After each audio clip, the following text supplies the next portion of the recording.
Hello Taurus, welcome. So this is for Taurus Sun as well as rising, as well as progressed Taurus Suns and progressed Taurus risings. Okay, so let's jump into it, my loves. You guys, this chart is actually the chart for the Cazimi. I did have a bunch of charts that I was going to show you guys, but then I realized I would be here for 6 months, literally.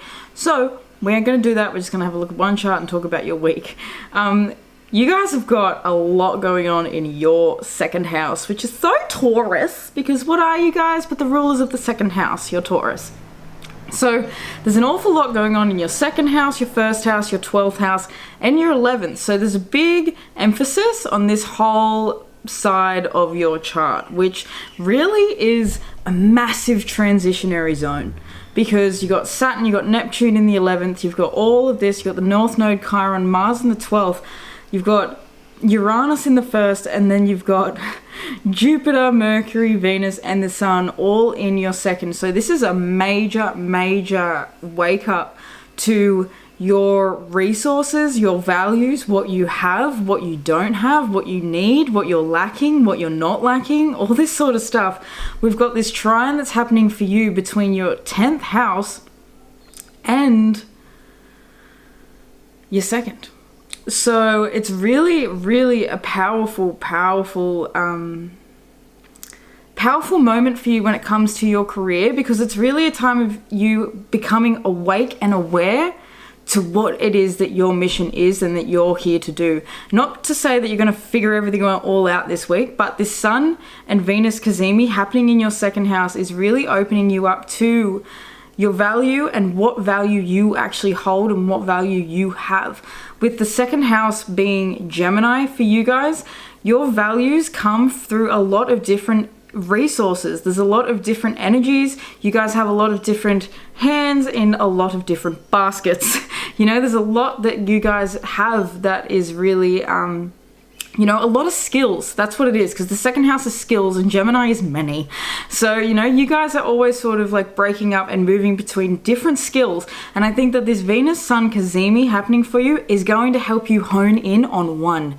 Because with the Jupiter sextile that we're having, Jupiter trine that we're having with Pluto, and then Mercury is going to be having this trine as well, it's really you seeing clearly where it is that you're able to offer your transformation to the collective. You have an ability to help people see the truth, to help people see what they did not see before. And so this energy, this Cazimi and these trines to Pluto in your 10th is really here to wake you up to what you're meant to do and the legacy that you're meant to leave on this planet, which is to do with helping people. You know, you've got Chiron, North Node in the 12th house. So it's really a spiritual time for you at the moment. You're really meant to be becoming and opening yourself up to who it is that you want to be without needing to be so rigid. Taurus, you guys have a very big emphasis on duty. That is one of my biggest words that I get for a Taurus, because I have a lot of Taurus and I've got a Taurus South Node and Moon and all this shit, a lot of 2nd house. And I find that as a very Taurian person, I'm always feeling like I'm trying to fulfill a sense of duty and obligation. And this is your opportunity to start looking at, well, what is the duty that I think I'm fulfilling? Who am I fulfilling it for? Is it for my soul, or is it a performative act? Is it something that, with Pluto over here in Aquarius, is it something society is telling me that I need to be doing, or am I doing this for myself? It's really, really about you having a powerful opportunity to really hone in on who it is, what it is that you want to do, who it is that you are, how you want to be perceived. With all this 12th house, I'm really being brought to Mars that's going to move over Chiron the week before you watch this reading, and it's really going to activate maybe some of the mental health issues that you do actually have, and it's going to help you start to clear and cleanse these issues. Now, with this Lilith South Node conjunction that's going to be happening, it's going to be happening in your 6th house. So, you know, you've got all of this energy on this side of the chart, nothing over here besides right here in your 6th house. So the daily life stuff is probably what's going to be triggering you the most. We have Lilith here, and Lilith makes us obsessed with wanting the day-to-day things to sort of like, especially with Libra there, look a certain way. It's like every day I want the house to be clean, and that just isn't happening, you know? It's really a frustrating energy. because it's like, no, I just want the house to be clean, and I feel like I can't function without the house being clean. And this is just this energy of the house ain't gonna be clean. There's still stuff that needs to be dealt with. Gemini is the environment. So how can you improve or keep building on your environment to feel more and more valuable to you? How can you make your environment feel like your sanctuary and like you're in a little safe space? It feels like there's a lot of growth that you're going through between who you are and what you're becoming and who you value and your career, and blending all that together, because I feel as though there's like this with Uranus having been in your sign, in your first house for a long time now, since 2018, you have fucking changed so much since 2018. Holy crap. You are not the same person.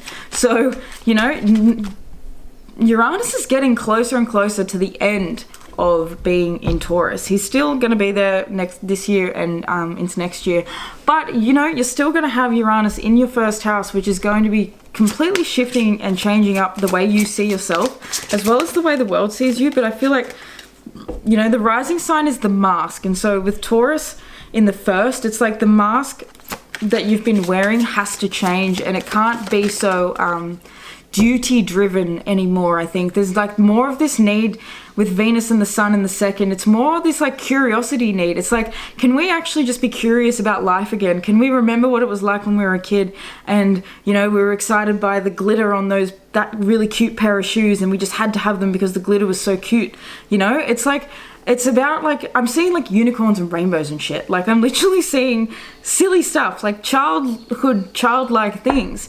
It's really about like getting back into that inner child within you. And I actually really love a North Node in the 12th house, because I have a natally, it's progressed, not natally, my natal North Node is in the first, but it's progressed now it progressed when I was like 6 into being in the 12th house. And I swear to God, this is like one of the biggest blessings in my life, because a North Node in the 12th house is literally like, you're allowed to fucking take a break. You're allowed to actually breathe.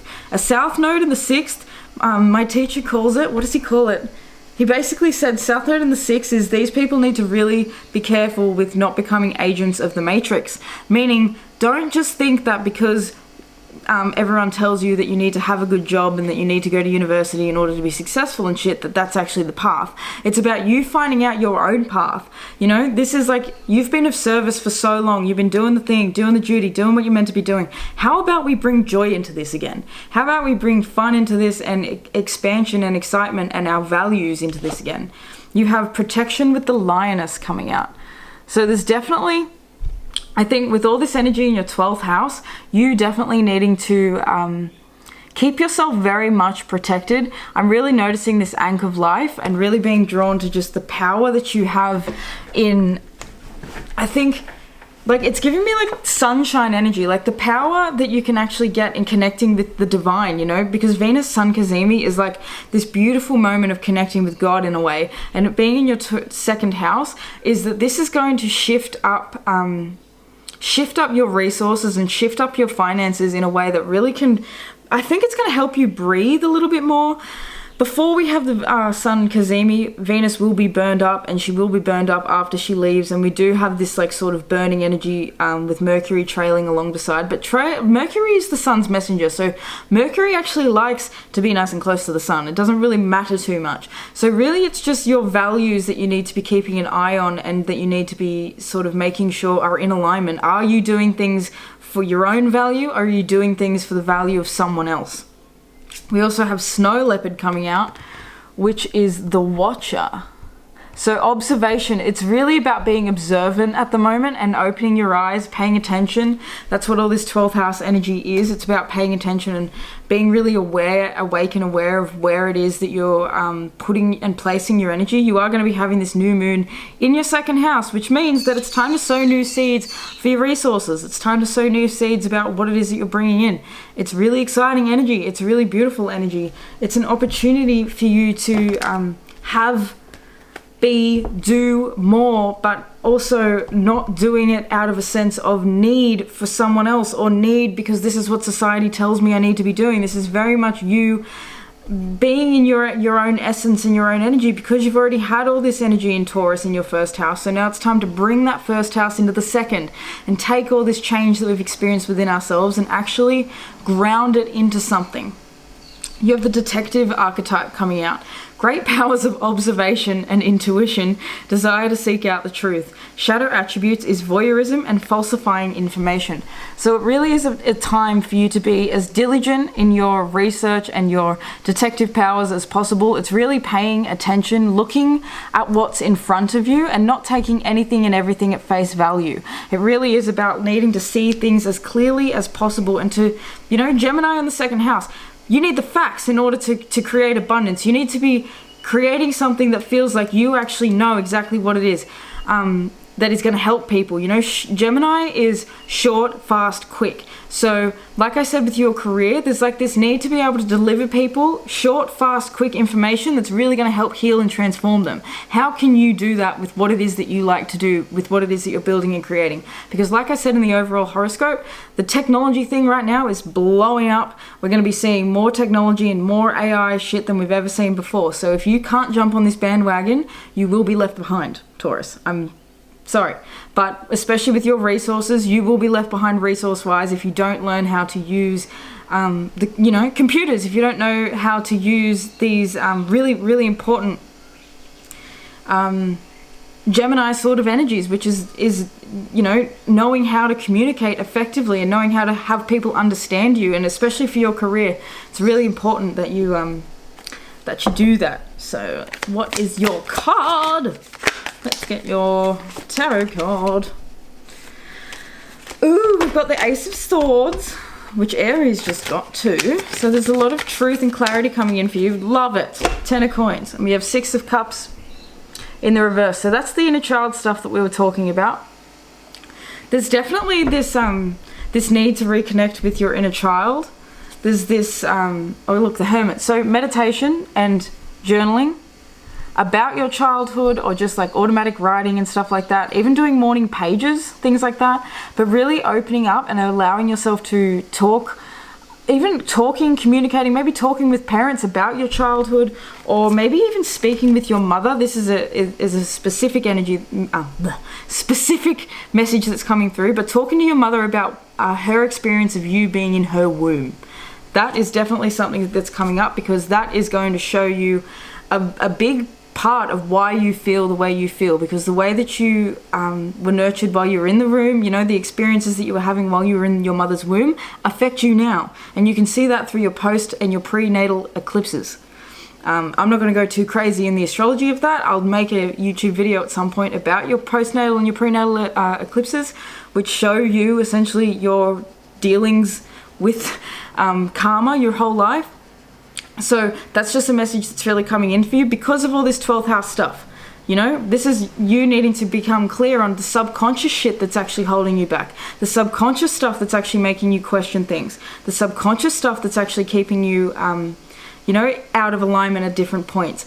There's a beautiful trine between the Sun and the North Node, in this Cazimi. So this, I didn't even notice that when I was making that horoscope. So, for you, I've noticed it. So it really is about you opening yourself up to this really beautiful knowledge and this really beautiful understanding of who you are and why you are the way you are, based on, your parents and your lineage and your roots and all these sorts of things. It goes so fucking deep.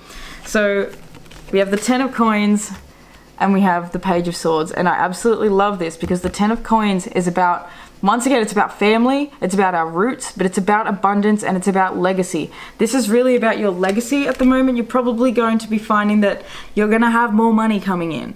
As you plant these seeds over this new moon, plant the seeds to receive more money, but with this Ace of Swords, it has to be that you're communicating and connecting. You're going to create money through connecting, through being online, especially with Jupiter in the second house. It's a time for you to be online, so get the fuck online if you're not already.